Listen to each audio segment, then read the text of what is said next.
This is Something to Hold Us, where our mission is to bring people closer to their emotions to understand who they really are. On this week's episode, I've got a dear friend that I've mentioned in my first episode that I talked about, one of those people that you can go months or years without talking to and everything is still the same. Roberto Pera. I appreciate you for joining me. Thank you. I'm happy to be here. As always, we kick off the show with a community meeting, which is a very simple way for people to check in with people in their community or who they find important, because we so often don't check in this way. So I'm going to ask you 3 questions. Feel free to ask the questions back to me if you'd like. So, Robert, how you feeling today? I'm feeling great. I feel light. You feel light? Light. Okay, light. Okay. What is your goal for today? My goal for today is to have a great day with an old, long friend, more like a brother. I wonder who that is. Who can you ask for help? Who can I ask for help? Can I ask you for help? I got you. All right. What could you get to people one fact about yourself? One fact about myself? One fact about myself. I like to create. What do you mean by create? I like to draw, I like to create music, write poems. But lately my main form of creation has been musically. Okay, don't let me end this podcast without letting people know where they can find your music. All right. But like I said, connecting with our emotions through our life experiences and daily conversations, I hope this drives people to be more intentional in their engagements with their community. Like I said before, I mentioned before, I know Robert from growing up on Custer Street. I knew him for a long time, and he's a special friend to me because I would say he allowed me to have an escape from my surroundings very often. Like, I would go down and hang out at his house and we would just play pool, listen to music, just talk. It was a relationship that he made me feel comfortable enough to be who I thought I was at the time. Not to say it was anything less, but there's a peace in that where you know you're not being judged. And he was very honest to just about who he was. And I want to say thank you for that. Thank you. I'm glad I made you feel comfortable. I hope I make you feel comfortable enough here today. No, definitely. We're gonna jump right in, okay? Let's do it. We're here. Can you let me know about the most recent challenge you had to overcome? Most recent challenge. Well, I don't know if I would still be considered a new father. I have a 3-year-old son, Jaden. So I believe parenthood in itself is a challenge. Every day is a challenge. You don't really have a menu you can go to, or like a instruction manual on how to deal with certain situations as a father. So I feel like that's a real big challenge. But luckily, I am with a person who has been there through the whole way. So it's really easy for us to like really get through the challenges day by day. What do you feel makes it easier in having a partner? As far as raising children? Raising your child. Having a partner to raise a child is essential. You know, it's a full-time job for one person, and with 2 people, it's still a full-time job. But I can just imagine one person. It's so hard because every day is a new thing. You know, you're molding and helping a human being grow. You know, and everything you do teach this new being or don't teach them is going to create that future adult that, of course, is going to be a result of your actions or non-actions. But having a partner that communicates with you and when you need to tap out and is like, you know what, I'm going to tag this person in because right now I can't really do it, having that other person is really important, you know? I don't know if I answered your question. No, I think that was just fine. Okay. I want to ask also, you said this is something that you don't have a manual to, of like how to raise your son. But you do have your father in your life, right? Yes, I do. Are there any Thank things that you God. look back on about how he raised you? I mean, it could be in ways that you want to be different or ways that you want to be the same. But how has that influenced you in fatherhood? I definitely believe that the way you parent is going to be a result of how you were parented or you weren't parented. Of course, that can go two different ways depending on how you take your specific situation. But I definitely do look at the way my parents raised me, and I do thank the way they raised me because, of course, that made me the person I am today, which helps me raise my son. Do you want me to get into like specifics as far as what I took from my parents You can get that I into use into now? you can get into specifics. I'm more asking because when you say like you don't have a manual, and I don't want to like say it's the wrong way, but you have reflected on like having your father and how your father has played a role in shaping how you in turn parent. Yeah. So, do you call on those things while you raise Jaden? Where just in certain situations, is it easier for you to have the inexperience with your dad? And I think in the moment, sorry to cut you off. no, go I ahead. think in the moment when you're parenting, you don't really think about where to go to parent. You kind of just do it. It's kind of like it's already you. The way your parents raised you is just part of who you are. So you're gonna do things, and I guess you just subconsciously do it. For example, if let's say you used to get scolded or yelled at as a child, your first instinct when your child isn't doing what they're supposed, quote unquote, are supposed to be doing, your first instinct might be to yell at them because that's what you grew up seeing or experiencing. But then that's when you have to make that decision. Do I want to keep the same generational way of raising children, or do I want to be the change and, of course, water a different way or grow your children a different way? I don't know if I answered that question. No, you're good. You're good. My fault, bro. It's great. I'm only mentioning that because, like, I mean, personally, I don't have kids, and I wasn't raised by my dad. So when I do raise a child, it's gonna be very, to your point, similar to how my mom raised me. But are there times where are you using your parents as resources when it As comes to resources, raising your child? it's crazy when you brought that up. That's the first thing I thought about. I'm like, man, he's right. I don't have a manual, but I do have my parents where I can go to, and I think that's gonna basically fall back on just the person that I am. I try to do things by myself and just be real self resilient and Reliant. self reliant. That's the word. And not ask for help, even if I may need help. I'm you're sure you remember we had this conversation on our personal relationships that we have, that I'm not really that person to go out and reach out to other people when I need something. When I know that that person would not have any issue or hesitation to help me, I'd rather just keep playing on hard by myself, Yeah. and just figure it out. Man, I can't tell you how many games I started and I put that shit on the hardest difficulty, and them I shits know. is sitting at 20% because you know what? I said fuck that. If I can't beat it on hard, I'm not playing. For real. And at the same time, games are supposed to be enjoyable, so it's crazy. So I say that that's why Wow. I mentioned that, because raising your child is like a full-time job, but it should be something Enjoyable. you love, right?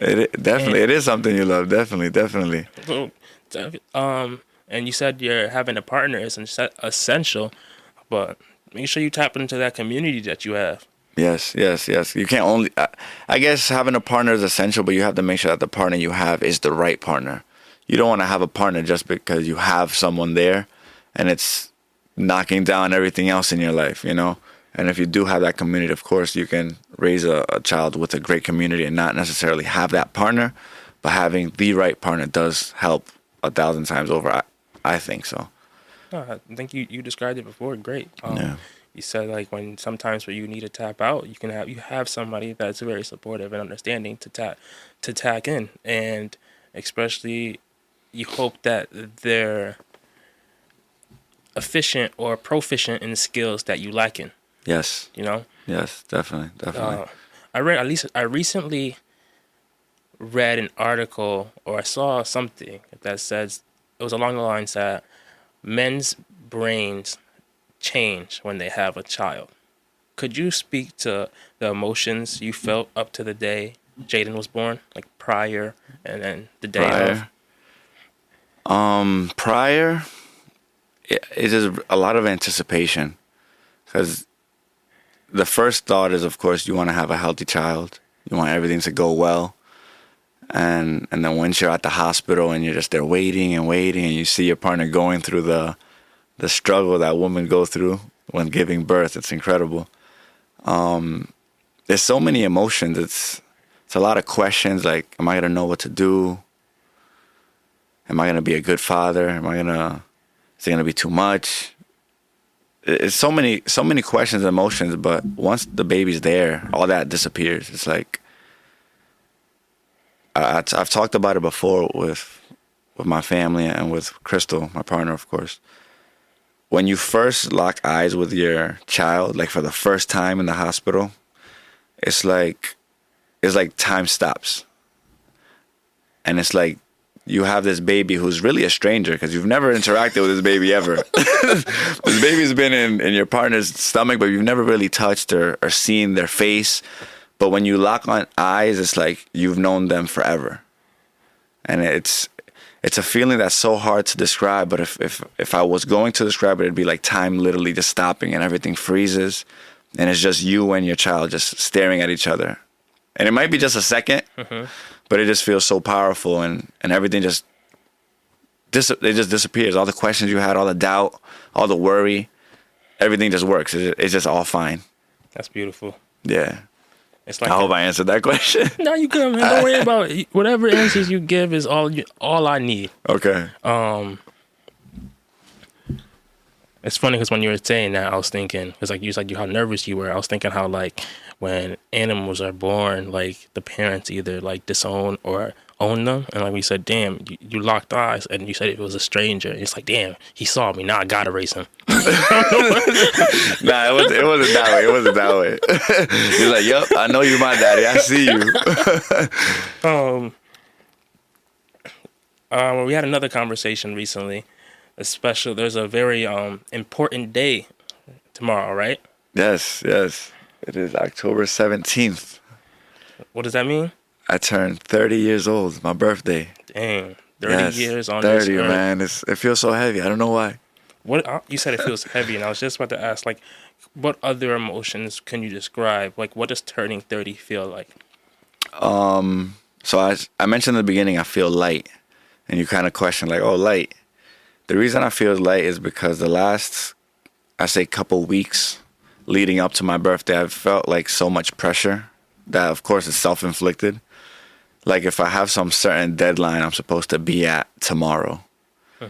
And I think it has a lot to do with just society and where we're supposed to be at this stage of our life. You know, some people think you're supposed to be married and have children, have your job figured out, all your friends in order. Everything has to be just A1 so you can just be 30 plus and then just, I guess, turn old. It's like Tetris is supposed to happen when you turn 30. All the pieces just all fall the together. pieces just align. Like once you turn 30, everything has to be aligned. And I'm over here at the last bar. Like that's how I feel. Like I'm all the way at the end and the pieces don't even fit.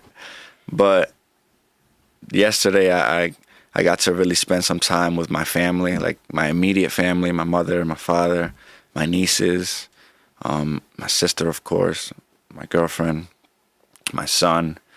And I don't know, it felt like it all went away again. Like it felt like that heavy weight that I mentioned of turning 30 just disappeared. And it's like, what are you worried about? Just It sounds like a very enlightening day. It's low-key crazy I wasn't invited, but whatever. time out. I knew this was going to come up. If you do recall yesterday, I had texted you and you were out. So I was like, you know what? I ain't trying to mess up that vibe. So No, I respect that. You definitely reached out. I appreciate you. Yeah, I did.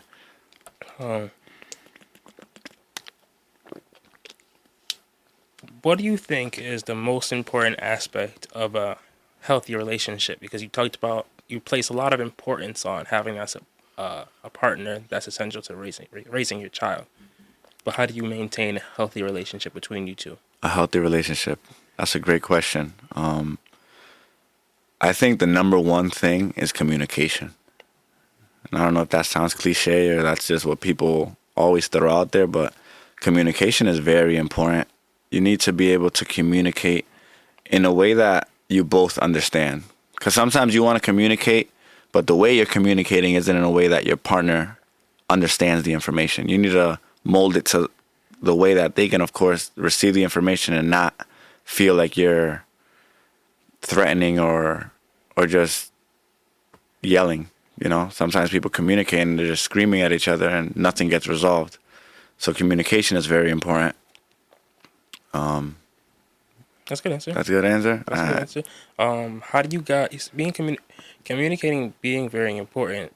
How do you handle disagreements? Disagreements. All right, so you know how these disagreements go. You get upset, the other person gets upset. Before you go and, of course, act on emotion, which is anger at that point, I take a deep breath and just try to give some space, give some time, think about what I'm going to say, think about what's really happening right now. I guess I assess the situation before I try to resolve the situation. And I guess that's how we handle disagreements. Has that always been the way you responded to you handled disagreements? No, not at all. Not at all. I can honestly say this relationship that I'm in now I'm at like my final, not my final form, because of course I'm still evolving, but as far as the person I am in communicating, I don't do many of the things that I used to do because I just grew out of it. Before I used to be the yelling type, and I get angry and I just storm out the room and I leave the house, throw things, punch walls, like, you know, not knowing how to channel my energy when I'm upset or not getting what I want. Is there a pivotal life experience that you can pinpoint that changed how you communicated? Yeah, definitely. Just losing people. Sometimes you go out into the world and you start acting the way you want to act, and then certain people come in and out of your life and you say, man, if I would have acted certain ways differently, these people would still be around, or these situations wouldn't have happened. What could I have done differently? And when you realize and you turn around, you really look at yourself and self-reflect on the actions that you can easily pinpoint, like, yeah, I need to change a couple of things or else I'm going to keep getting that same result in every other relationship. Yeah, that's real. 'Cause at some point, you always feel like when you feel like that person, you're always deserving of a second chance. And when those second chances don't come, Boy, when it runs out, you're like, what happened? it's a cruel summer. It's a real cruel summer. Sometimes you got to run into a wall to know to slow down. Yeah, that's real. So, I've mentioned before on this podcast the Book of Human Emotions by Tiffany Watt Smith, where she defines a lot of different emotions and gives their origin and what they mean. I'm going to ask you about an emotion. It's called Han. Do you know what that is? Han. Han. Of course, man. Talk about Han all the time. All right. Han is it's like silent suffering with a sense of hope, or with like deep sorrow, resentment, or grief. It's of Korean origin, where people call it it's almost like a part of the Korean identity. Does that give you a good an idea what that is? Definitely. I feel like I can firsthand. I guess I feel like that definition you gave hits home. When have you felt Han? I feel like I'm mostly Han. When things aren't going well, I do silent suffer. I don't make it known. When I have a problem, I don't let people know what's going on. I just keep that smile on my face, that let's go, that game face on. Like, we too busy to be in my feelings. We too busy to be in my emotions, you know? So I guess Han was a way of life for me, which is part of that. Turning 30 is one of those things that I'm trying to literally leave behind. Han isn't good. No, it's not. It's not, but I know Han. especially with you having a son. Like I don't want to get too deep about it, but like I'm learning for myself, like in a real way, that you really can't be there for people if you're not there for yourself. And when you suffer silently, like you can have all the words of wisdom in the world, but people can sense the duplicitousness in that. And I'm telling you from experience, like I can give great advice, but when there's a point in my life where I really wasn't listening to my own advice. But now I'm in a space where I give that same advice, and it hits different with certain people. And maybe it's because I work with youth, but youth they can sense that genuine energy in people, and you have a son that's gonna grow, and learn more about you and his surroundings. Like you said, it's gonna be times where you're gonna be upset and you're gonna tell him, "No, I'm okay." And you might think it's good for him to not know you're upset, but it might be better for him to know how to deal with being upset. Definitely, definitely. So when you say turning 30, it's something that you want to leave behind. How do you plan to leave Han behind? Asking for help, communicating with my community outside of just my partner, because sometimes you can't go to your partner for everything. So if you just keep everything bottled in, of course, he's gonna act the way he sees me act. So if he says, "Oh, Bobby's always getting angry," and he doesn't even talk about it, I can tell he's angry. I can tell something's bothering him, but he's always like, "I'm fine, I'm fine, I'm fine." He's gonna, of course, duplicate that in his life growing up. And when he has a struggle, he's not gonna reach out to me or to his mother or anybody else. So the ways I'm gonna try to leave that behind when I turn 30 is just communicating. And if something's really bothering me, instead of silently suffering, let it go, because I have the outlets. I can reach out to you. I can reach out to my family. I can reach out to my partner. I hope you take that to heart and do reach out to me, and not only just when I've been times are trying. good, you know. Because I I've been told you, trying. I'm around, and definitely you've had a much more consistent relationship over these past couple months. No, And definitely. I appreciate that. I have to thank you, because it wouldn't have happened unless you would have hit me with that truth. Like, bro, hit me up. If you feel some type of way about anything, just, I'm here. And sometimes we need that. You know, Yeah. I feel like, I don't know why. I don't know if it's our generation or the people around our age. We feel like we can't bother our friends. Because I guess we're all on our own paths, just trying to figure things out in this life. That it's like, I don't want to bother Ryan while I'm in my feelings about X, Y, and Z. He's probably in his feelings about this and that, you know? So Sure. I think that's why we do it. But you told me to reach out, so that's what I'm going to do. I'm going to reach out to my community. And I appreciate it. I look forward to it.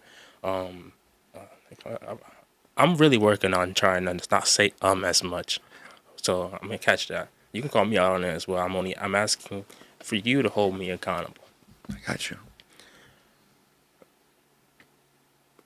So when you mentioned like being like feeling like self reliant, I wanted to mention a story that like I had with a friend.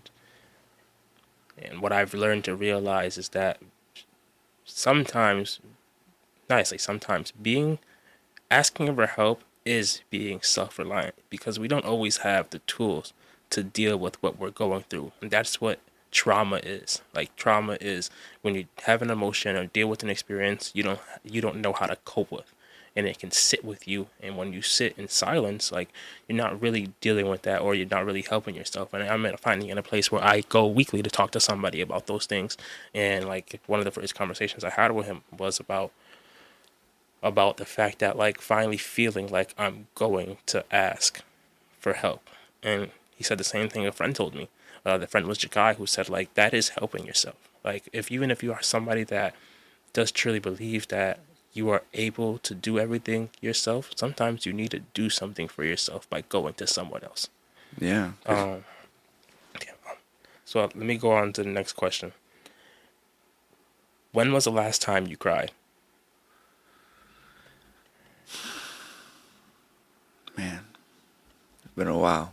You know, I was listening to the last episode, and when you asked that question, I thought, oh, he's probably going to ask me that. So I started trying to think about when was the last time I cried, and I'm not a crier. you know, Not even in the words of Brendan, not even a thug tear. I liked how you put that. The thug tears. Yeah. The thug tears. Niggas be crying. I know people. Now we all cry, but it's just like it's like that. It'd be those type of emotions. Like you're watching a movie, it gets you in your feelings. It hits something. But I haven't really given myself that chance to just really cry for years. It's been a long time since I cried. You owe yourself a good cry. Yeah, it's been a while. I can't remember the last time I cried, really. Damn, it's like that? Yeah. What about when Jaden was born? You know, I didn't cry when he was born, and I questioned myself about it. What did you question? I questioned, I asked myself, why am I not able to really feel right now? I felt real numb at that point in my life. Like, I was excited, of course, to have a son, and I was happy, but just the things that I was going through at that point in time, I felt like my wires on my emotions were a little mixed up. So it was more like an unknown feeling that it didn't allow me to cry. I think I cried after, like a couple days later, like by myself. When you couple thug tears, but it wasn't like like I can't like I want to have one of those cries. That's what Brendan said, like the you can't breathe type of cries. I need to have one of those cries, but I feel like I haven't matured enough to let myself do that. For some reason, that's just something I'm still working on. Letting myself cry. But I hope you get there, and I hope you got your Kleenex with you. I know. He said that they have like this company or whatever, right? That you can go and cry with a group. I think in Japan or something like that. I'm about to take a flight out there, so nobody knows me. $2,000 to go cry. That'd be crazy, yo. I can hire for people to jump you if you want to cry. This next question, and I don't want you to say anybody in your family. Who or what in your life makes you smile? Who or what in your life makes you smile? So it doesn't have to be a person. Doesn't have to be a person at all. Music makes me smile. What about music makes you smile? The lyrics. Emotional lyrics that you can really feel. That makes me smile. Do you have a favorite artist? All the time. But you know how that goes. I mean, yeah, I could say that, but like right now, I'm pretty solidified in Future being my favorite artist right now. Future's great. It's tough. Who was the last artist you listened to? The last artist I listened to? Lil Baby. Wait, like today? Whenever. I was listening to Lil Baby's new album yesterday. How was it? It was cool. I ain't finished it. I got to like the 10th song, so it was dope. He got some good stuff on there. Who else put out an album recently? Was it Dirk? I don't know if Dirk put an album out, but I knew Lil Baby was coming out, so I was listening to that. Okay. My brain automatically thinks Drake, of course, but that's like the generic favorite artist thing. But nah, that dude is different. Cool. Drake is different. Yeah, but I put a Future playlist together, and I've been rocking out to that. I've been listening to it morning and afternoon. I like it. I like it. What does self-care mean to you? Self-care. Still learning self-care. To me, self-care means taking the time out for yourself to really just focus on you. And you said you're still learning self-care. Let's do a little practice right now. What do you plan to do for yourself this week that you would consider self-care? This week, what could be considered self-care? I go to the gym. I go to the gym every morning. That's self-care. That is definitely self-care. I mean, you treat your body physically and mentally. Is there anything you specifically do to treat yourself mentally that isn't physical? That isn't physical? There's things that I've implemented in my life that, of course, I'll do for like 2 weeks, 3 weeks, and then I'll just fall off. But something like consistently that I do for self-care right now, other than the gym, no, I don't know. I can't think of anything right now. I listen to music, stuff like that. Can I challenge you to find something, and then next week I want to check in with that? To do this week, of course. I need like some examples though. What do people do for self-care? They meditate. They read. They go for walks. I mean, that can be physical too, but self care could be talking to a loved one for an extended period of time that you don't usually have conversations with. Um, it's a variety of things. Like if you like to go a certain place, if you like you record music, that could be a original self care for you. Like for self care for me, it's definitely writing. I wish I spent more time doing that, and it's something I will do. But I'm working on stacking my habits, as another friend talked about, Jakai, on the first episode, and there is definitely a lot of help in that. Like I just finished reading this book. It's called Seven Habits of Highly Effective People, and the first three habits deal with like private victories, and he has this thing called I don't want to look it up right now, but it's likely called it's like daily private victories. So you try to spend at least an hour a day doing something that is essentially that's based on your principles and what makes you stronger mentally, physically, or spiritually. Okay. And it could be anything. Some people go to church once a week or read the Bible or pray. There's so many different things you can do. So does that answer your question? That is for examples. For self care, yeah, definitely, definitely. I need to implement more self care routines other than just physical, like the gym. I tried to meditate. It's hard to be consistent with it every night. Yeah, but it also doesn't have to be at the same time every day, because when you do start to try to plan out your week for things that you know could help you out. Like I asked a friend, this book also asked me a question I asked a friend it recently. It is what is one thing that you aren't doing now that if you did every day would bring a tremendous positive impact to your life? You asking me right now? Yeah. Man, going to sleep early and waking up early. Wow, what would that bring to your life? Okay, that it makes me feel like 24 hours isn't enough. So, and a lot of it has to do with my sleep schedule. What time is early to you? To go to sleep? Yeah. I guess 12 the latest. Damn, what time you be going to sleep? Like 1, 2. Oh yeah, you gotta work on that. I got him. 1, 2. I get home late though. Like I finish my. It depends. It depends on the day. I be bullshitting. Listen, I'm about to say this guy. It's me. I get home. You know, you turn the TV on. You be on your phone scrolling. Scrolling is dangerous. Oh, you're not telling me. Scrolling. But man, I need to change that. If I change that one thing, everything will be night and day. Yeah. But that's one of those things. Tomorrow is 30. The clock starts. All these things I'm gonna throw them in there. You know. No, don't just throw them in there. That's how we start habits and we don't finish them. I'd really change my whole life, and then that's the plan, Ryan. Tomorrow, I'm telling you, ball drop. Ryan, the ball drop at 12. He's still gonna be up. I'm gonna call you like, Ryan. We starting tomorrow, the next day. I'm gonna check up on that. I think that's a good thing to try for yourself. I mean, even if it's just one day this week, try to get to sleep early. Like you said, if you can get an earlier start to your day, earlier end. It's funny that you mentioned that too, because you text me in the morning. Yeah. And every day I be mad. I'm like, damn, Ryan woke up before me today. Ryan woke up before me today. I be tight. I'm like, I need to wake up earlier tomorrow so I can text him first. And nope, I'll be out. You gotta set an alarm and sneak it in there. A couple alarms. All right. Now we're gonna head into a segment I call "Feel This Way." I will say a word, phrase, or statement, and I want you to tell me what emotions, thoughts, or memories it sparks. You ready? I'm ready. Jaden.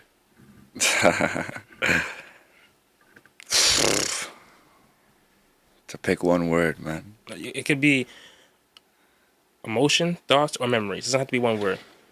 Joy, freedom, the universe. Man, it's crazy. I used to not understand why people love their kids so much. Like, that sounded crazy, but you know what I mean. Like you know when people be like, you love your niece and your nephew, or you love your friends' kids, but when you have your kids, you gonna really know what love is. And you're always like, yeah, I know. Yeah, cool. But when you really have your kid and you go through like those points where it's like, man, this little kid is getting me so angry right now. But it's okay. It just disappears. Like, the love you have for your kid is different. That's why I said the universe, because it's just so infinite. The amount of love that you feel for your child. That's beautiful.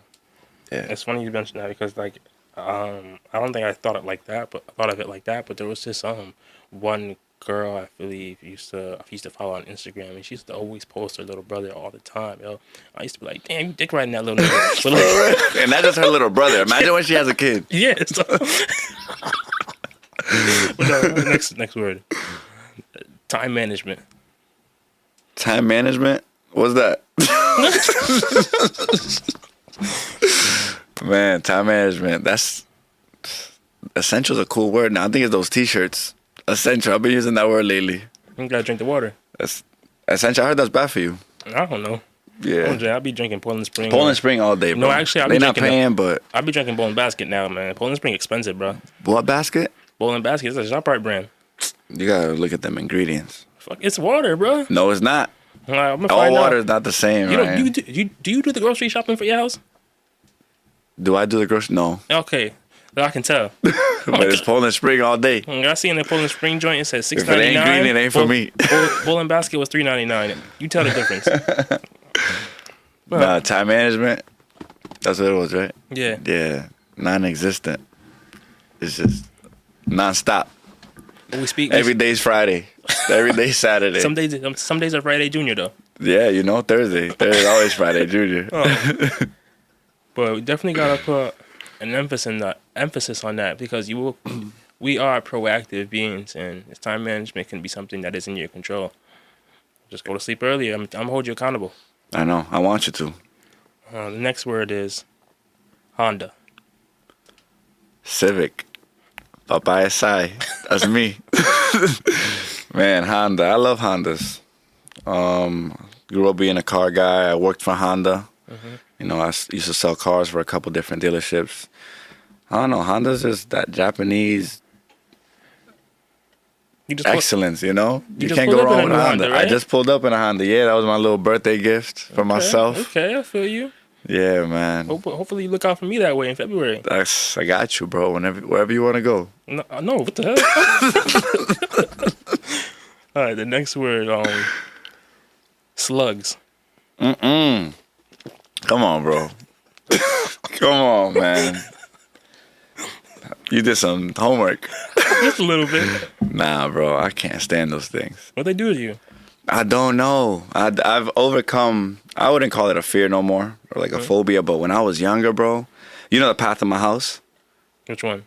Like when you get to my house, the little walkway up to the stairs, every time it rains at night, it's like filled with slugs. Not filled. To me, it looks filled. It'd probably be like one or two.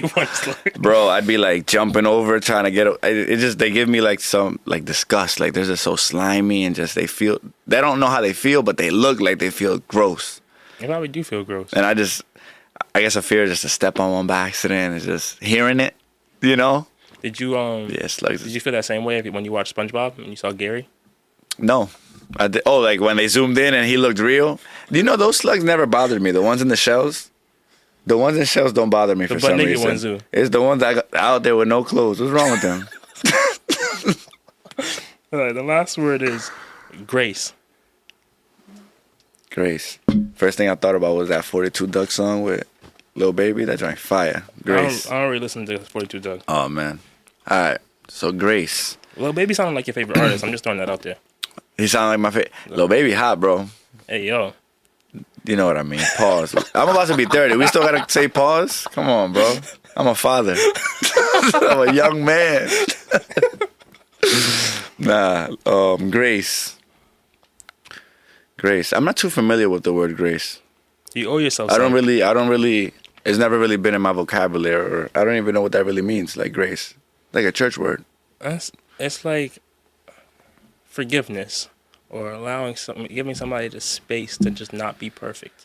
You said I owe myself that. Yeah. That's the first time I ever heard that. I tell Crystal, I don't know if I should say Crystal, my partner. People don't know who Crystal is, but Crystal's my partner. Crystal is his partner. Yes. And Jaden's mother. Yes. It's my mommy, Chu. That's what I call her. Oh, you got to give us... That's an insider. I don't know if she wanted to hit everybody to hear that, but It's all good.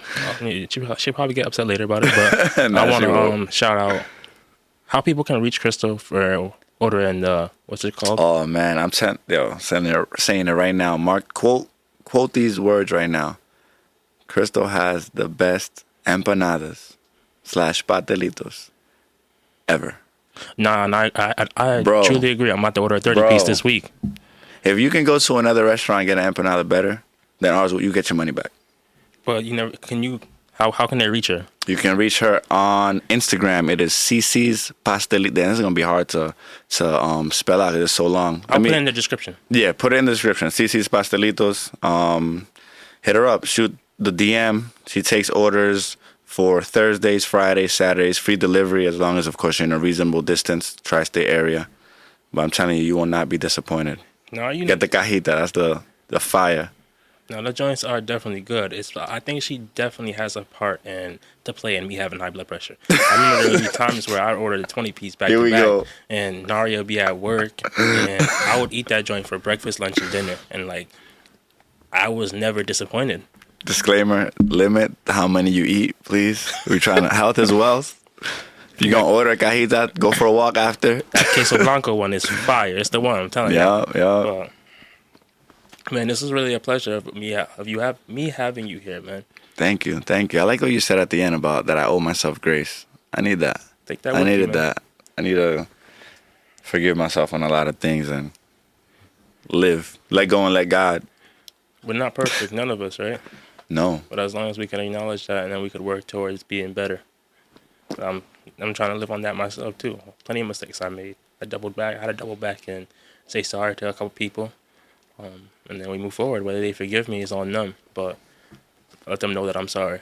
That's a fact. And I want to continue the theme of ending this podcast with a poem. So I have one I could read now.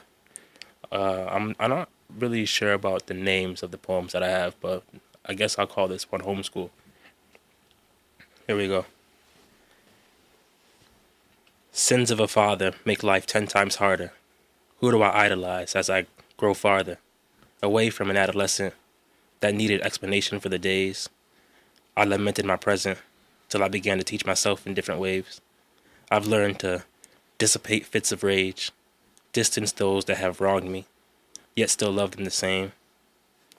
Accept things that I can't change. Accept the duality of my conscience. I sow the seam at least twice a day, just to end up unraveling. Yet, still I rise, and despite how inspiring, playing quarterback and receiver is tiring, how many times must I catch myself while spiraling? This is something to hold us.